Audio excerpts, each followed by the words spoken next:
Joining us tonight, Congressman Matt Gaetz. He serves on a number of key committees, including Judiciary, Budget, Armed Services.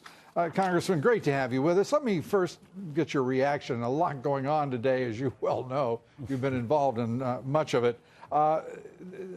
Justice Kennedy's retirement, how do you feel about it?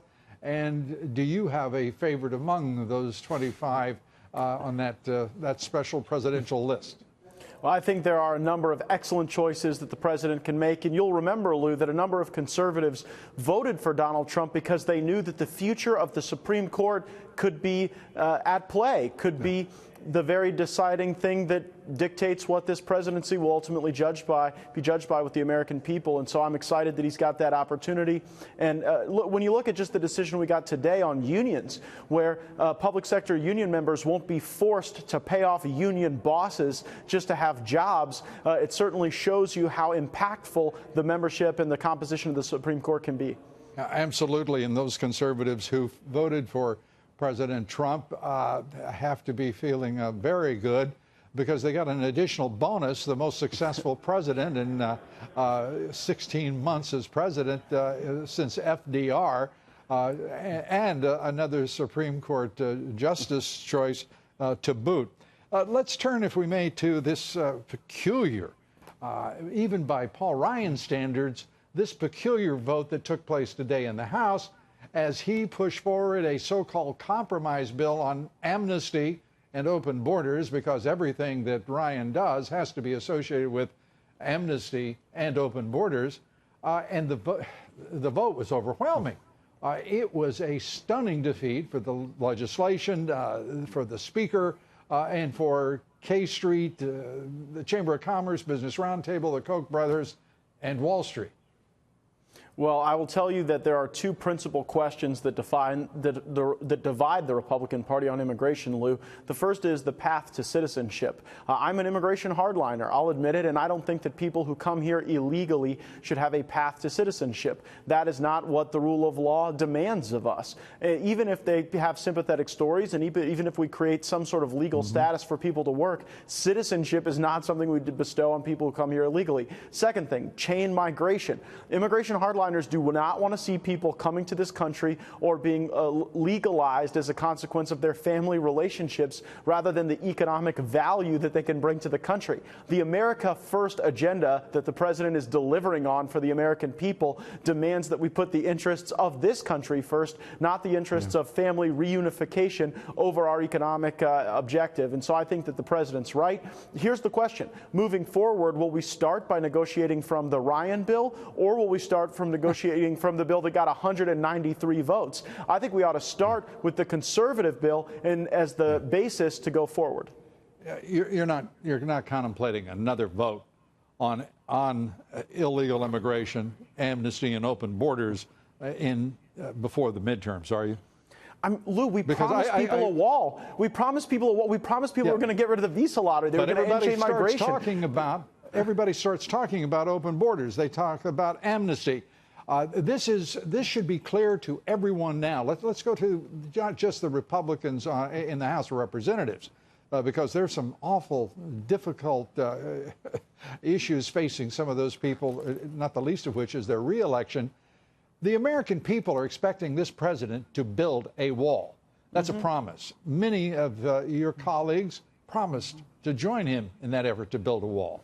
So I'm just curious how this thing gets twisted around every time. How is it that we have seen what happened since 1986 every time you listen to a Democrat promise you border security right after you vote for amnesty? This time, why doesn't every Republican pledge this? There will be no amnesty whatsoever for any illegal immigrant until the border wall is built. Not funded, not appropriated, but built, and our borders secure.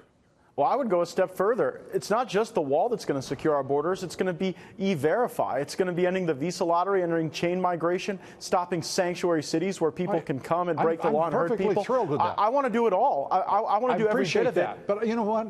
The last time I heard people say they wanted to do it all, I witnessed about a 20-year fight over something called, quote, comprehensive immigration reform.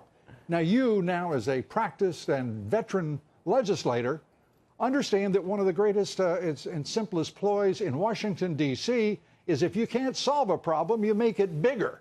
And then you can talk comprehensive, and then you don't do anything.